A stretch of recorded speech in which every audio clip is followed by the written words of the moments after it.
बिस्मिल्लाहिर्रहमानिर्रहीम। मैं हूं सोहेल राना।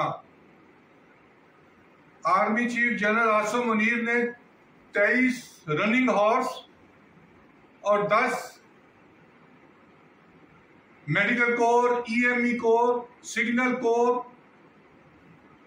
के मिलाकर 15 मेजर जनरल को तरक्कियां दी हैं और ये दोनों मिलाकर 38 अफसरान हैं जिनको मेजर जनरल के ओहदे पर तरक्की दी गई है।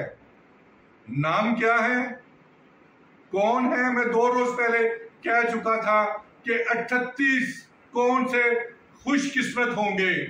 इसमें सबसे ज्यादा इन्फेंट्री को, दूसरे नंबर पर तोपची, तीसरे नंबर पर अफसरान जो प्रमोट हुए हैं वो आर्मर्ड कोरियन है।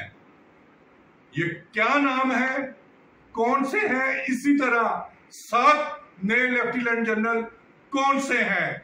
नया चीफ ऑफ जनरल स्टाफ कौन होगा?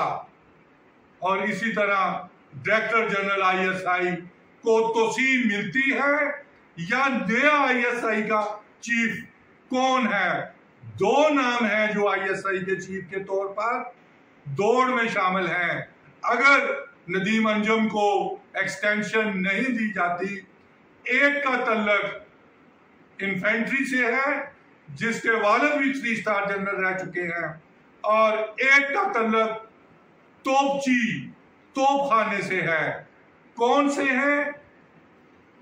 बागबान यूट्यूब, बागबान ट्विटर और बागबान.tv को सब्सक्राइब करें और तफसीलात मुकम्मल तौर पर और कौन से खुशकिस्मत हैं वो आपको नाम दिए जाएंगे, लेकिन शर्त सब्सक्राइब करने की है।